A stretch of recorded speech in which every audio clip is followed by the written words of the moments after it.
De regreso, me detuve a comer unos caparrones, la rica alubia de Anguiano, en la veterana venta de Goyo que, como recordaba Juan Carlos Jiménez, su dueño, ya estaba allí en los tiempos en que arrieros y carreteros recorrían estos pagos. La labor que se hacía entonces mis abuelos y posteriormente mis padres era más atención a los animales que a las propias personas, porque de cualquiera de las maneras eran los protagonistas, en este caso, pues de los propios carreteros. Entonces el actual comedor que nosotros tenemos ahora más pequeño, pues en los dos laterales pues tenían todo lo que eran las propias pesebreras y bueno, pues había por del orden de entre 15 y 20 animales, bien caballos o por supuesto pues también mulas. Los carreteros dormían en sacas en el suelo.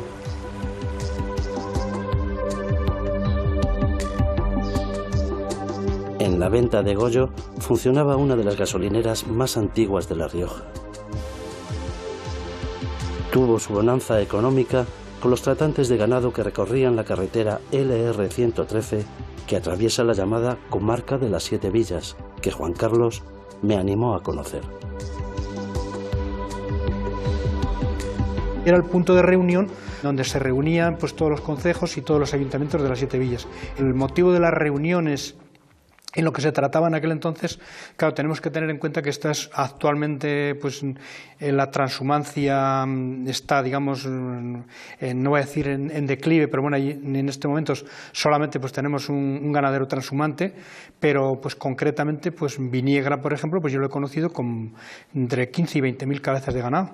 Si claro, eso lo sumamos a los pueblos limítrofes, bueno, pues verdaderamente en aquella época, que era el fundamento de la Casa de las Siete Villas, esta zona tenía una importancia impresionante, precisamente por la ganadería, hombre, no solamente la transhumante, sino la estante, pero más la transhumante. Se dice que Anguiano es la puerta de las Siete Villas, situadas en la cuenca alta del río Najerilla. Los pueblos son Canales de la Sierra, Villavelayo, Mansilla, Viniegra de Arriba, Viniegra de Abajo, Ventrosa y Brieva de Cameros, en donde conocí a Pedro Espiga, cuya familia poseía el último ganado transhumante de la zona.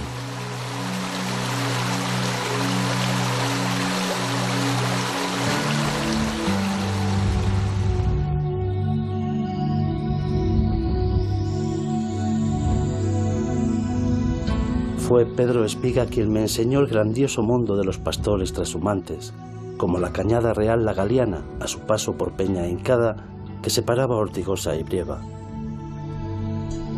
Un mundo que poco a poco estaba desapareciendo debido no solo a la invasión física de las cañadas por fábricas y urbanizaciones, sino a una cuestión mucho más difícil de resolver por los pastores: el laberinto administrativo.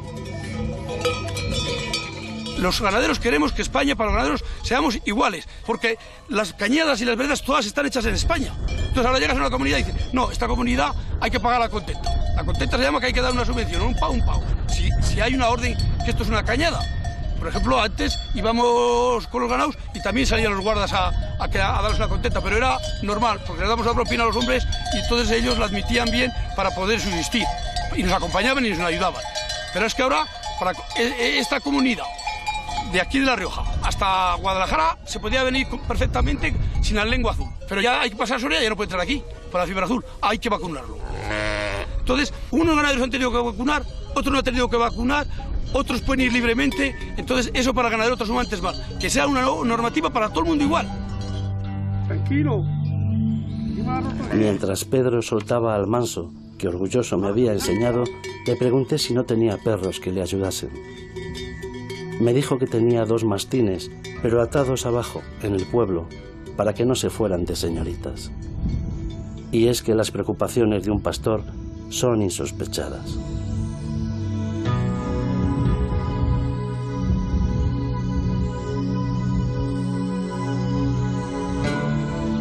El declive de la transhumancia en las Siete Villas iba inevitablemente ligado al descenso de habitantes y a la emigración, solo atenuada por la población flotante de los fines de semana.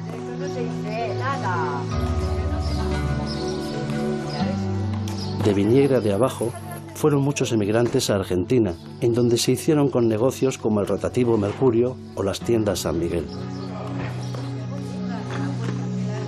Ahora el pueblo estaba en manos de los jubilados, que pasaban sus años de oro disfrutando de pequeños caprichos que no pudieron permitirse en aquella dura juventud que se consumió entre guerras, maletas y desazones.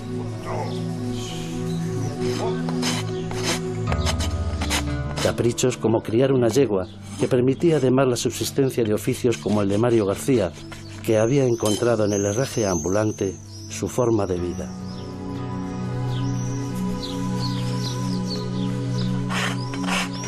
Bueno, mira, yo pues tengo una yeguada pura raza español en Nájera, La Rioja. Entonces, pues mi tema de herraje pues siempre he sido de toda mi vida de animales. Y entonces pues yo herraba en un pueblecito que se llama Tricio, a un señor mayor de 86 años, que el hombre ya no podía apretar las herraduras. Entonces yo pues empecé ahí la afición y fui a hacer un curso a Sotorreal y entonces pues me he dedicado casi plenamente a esto.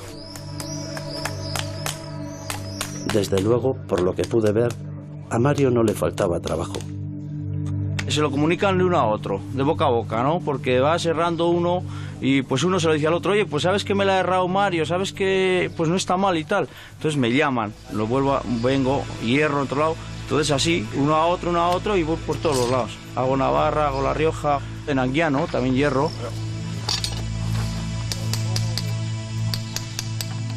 Viendo a Mario, pensé en los oficios del viejo mundo del siglo XX que el desarrollo se había llevado prácticamente por delante, como el de hojalatero o el de romanero, que los jóvenes riojanos difícilmente llegarían a conocer.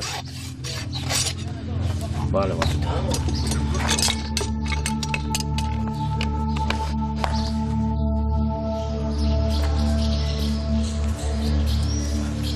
Dice el dicho que dos cosas tiene Ventrosa que no las tiene Bilbao: la fuente la chorra el cura y la cuesta el trastejao. Pero a mí, más que la fuente o la cuesta, bastante solitaria el día de mi visita, lo que más me interesaba de Ventrosa era conocer el museo etnológico que estaban montando en el pueblo, con piezas de las 7 villas.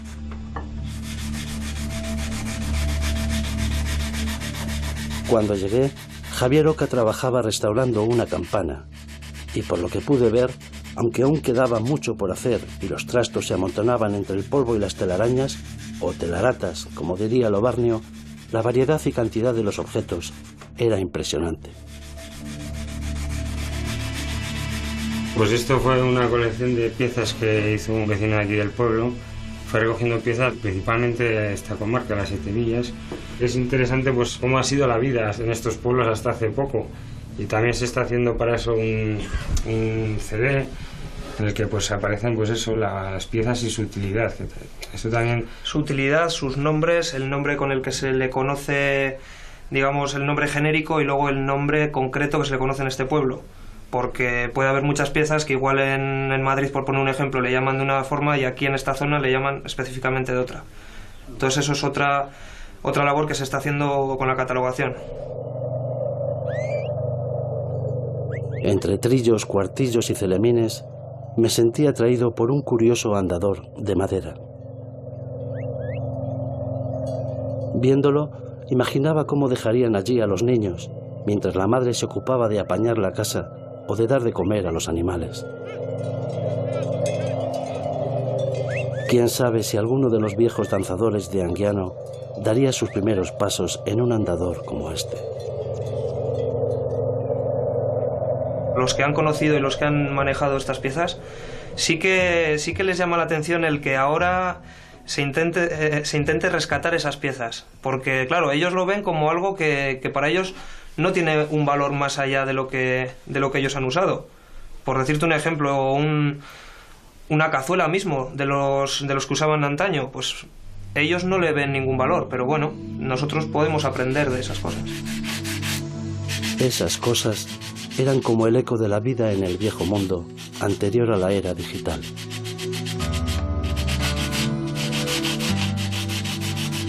En aquel pequeño viaje por las 7 villas, aprendí también que a veces, para algunas personas, mirar hacia ese pasado era lo único posible.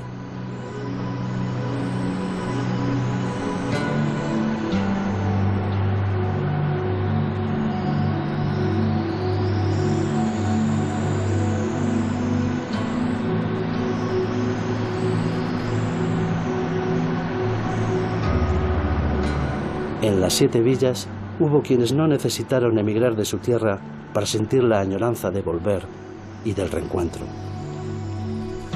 Especialmente porque era un retorno imposible a un pueblo que yacía apenas unos metros bajo el agua, inundado por el pantano. Se trataba de la antigua Mansilla de la Sierra, lugar en donde estaba la casa de las 7 villas que reunía los concejos de los pueblos. En la nueva Mansilla conocí a Lope Medel, una de las pocas personas que aún recuerdan aquel dramático desalojo.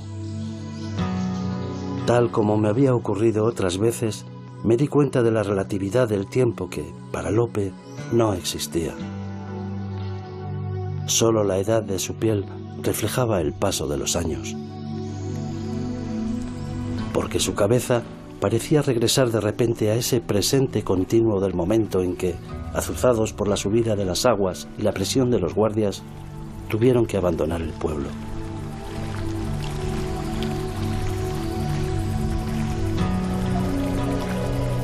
Ocurrió hace más de medio siglo, pero solo hacía falta oír a Lope para saber que abandonaba Mansilla de la Sierra cada día, como si hubiese ocurrido ayer, o hace unas horas, o ahora mismo. Tanto daba. Nosotros tampoco queríamos dejar el pueblo, pero lo tuvimos que dejar. Nos pusieron unos camiones para que iríamos levantando las casas, los trastes y todo.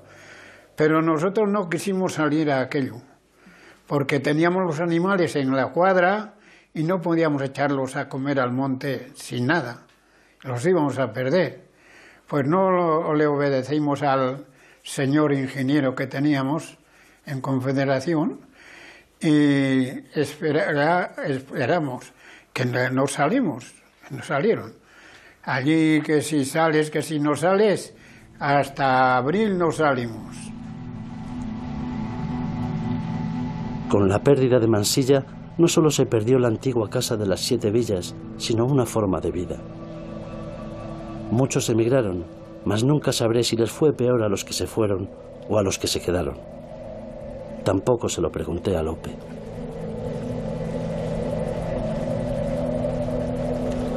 El pueblo es lo que más sentimos. Era el pueblo más bonito que había de toda esta comarca.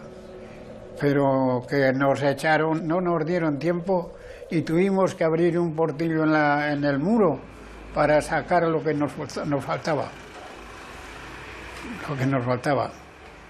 Y así, varios disgustillos de eso sí, pero aquello se pasó ya. Aquello se pasó.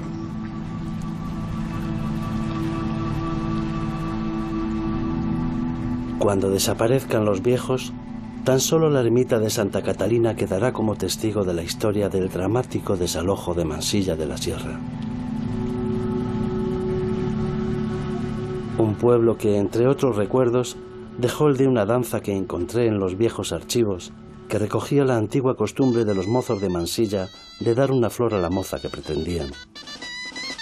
Y dicen que si ésta se la devolvía, se hacían novios.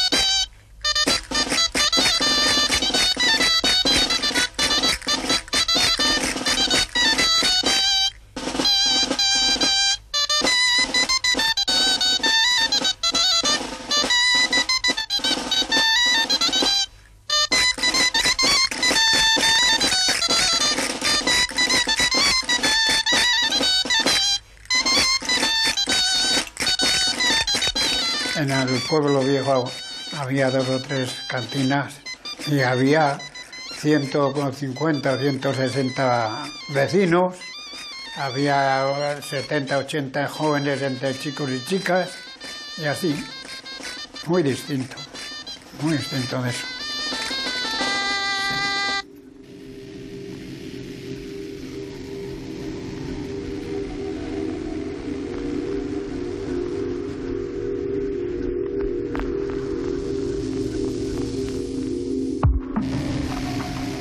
En el precioso Teatro de Canales de la Sierra pensé en la historia de la comarca de las Siete Villas que había conocido en la venta de Goyo. Una historia que hablaba de los tiempos de los grandes ganaderos de La Rioja, de la trashumancia y de hombres libres que decidían en concejo qué hacer con el ganado que entraba en sus tierras. Pero todo aquello pasó. Es el teatro de la vida.